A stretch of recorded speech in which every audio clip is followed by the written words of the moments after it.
Hi friends, welcome to my channel Girija's world. ఈరోజు నేను చేయబోతున్న రెసిపీ ఎగ్ టమాటా గ్రేవీ. ఎప్పుడు ఒకేలా కాకుండా ఈరోజు కొత్తగా ఈ రెసిపీని చేయబోతున్నాను. ముందుగా మనకు కావాల్సిన పదార్థాలు: 6 ఎగ్స్ తీసుకున్నాను, టమాటాలు, ఉల్లిపాయలు. ముందుగా కోడిగుడ్లను కాస్తంత ఉప్పు వేసి ఉడకబెట్టాను. ఆ తర్వాత ఉడికిన కోడిగుడ్లను నీరు తీసేసి మళ్ళీ చల్లటి నీళ్ళు పోసేసి కోడిగుడ్డు పైన పొరుసు అంతా తీసేస్తున్నాను. ఈ విధంగా అన్ని కోడిగుడ్ల పొరుసు తీసేసి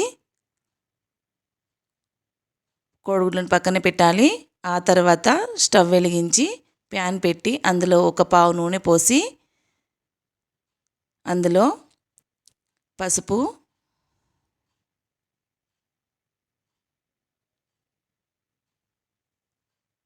ధనియా పౌడర్, ఉప్పు, కారం వీటన్నిటిని బాగా మిక్స్ చేయాలి. ఆ తర్వాత మనం ముందుగా పొరుసు తీసి పెట్టుకున్న కోడిగుడ్లను ఇందులో వేయాలి. ఇవి 2-3 నిమిషాల పాటు బాగా ఫ్రై చేసుకోవాలి.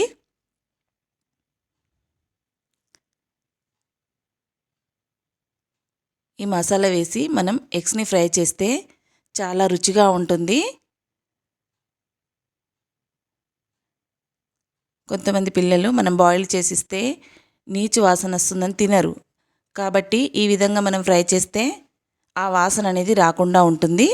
చూడండి, ఈ బాయిల్డ్ ఎగ్స్ని అన్నిటిని తీసేసి అదే ప్యాన్లో టమాటా ముక్కల్ని, ఉల్లిపాయ ముక్కల్ని వేసి బాగా ఫ్రై చేయాలి. 2-3 నిమిషాల పాటు ఉడికిన తర్వాత వీటిని ఒక గిన్నెలో తీసుకొని పక్కన పెట్టాలి. చల్లారాక దీనిని మనం మిక్సీ జార్లో వేసి గ్రైండ్ చేయాలి. చూడండి, ఈ విధంగా గ్రైండ్ చేసిన తర్వాత అదే ప్యాన్లో మళ్ళీ 2 టేబుల్ స్పూన్ల ఆయిల్ పోసి 2 బిర్యానీ ఆకు, లవంగాలు, దాల్చిన చెక్క,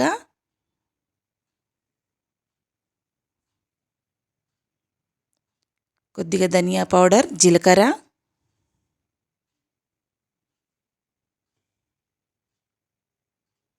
పసుపు,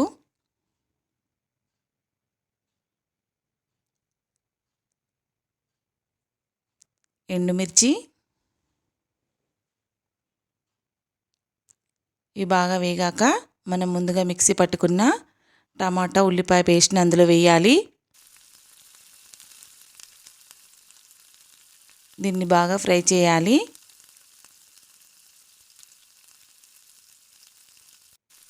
ఆ తర్వాత దీనిపైన మూత పెట్టేసి 5 నిమిషాల పాటు దీనిని ఉడకనివ్వాలి.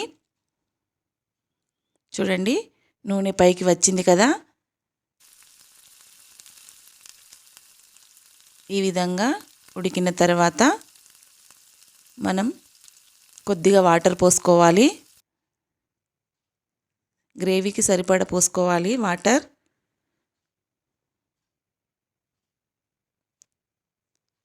ఇలా 2 నిమిషాల పాటు ఉడికిన తర్వాత తగినంత ఉప్పు వేయాలి.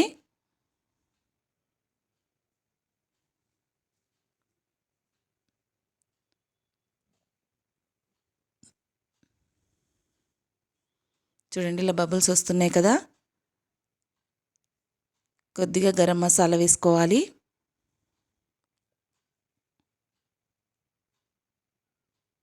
ఆ తర్వాత మనం ఫ్రై చేసుకున్న కోడిగుడ్లను ఇందులో వేసుకొని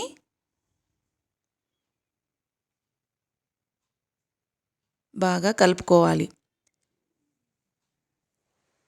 కొద్దిగా కొత్తిమీర వేసుకొని బాగా కలిపి కొత్తిమీరతో గార్నిష్ చేసుకోవాలి. అంతే, ఎంతో టేస్టీగా ఉండే టమాటా ఎగ్ గ్రేవీ రెడీ. ఈ రెసిపీ మీకు నచ్చినట్లయితే please subscribe my channel, share చేయండి, లైక్ చేయండి, బెల్ ఐకాన్ నొక్కండి. Thank you.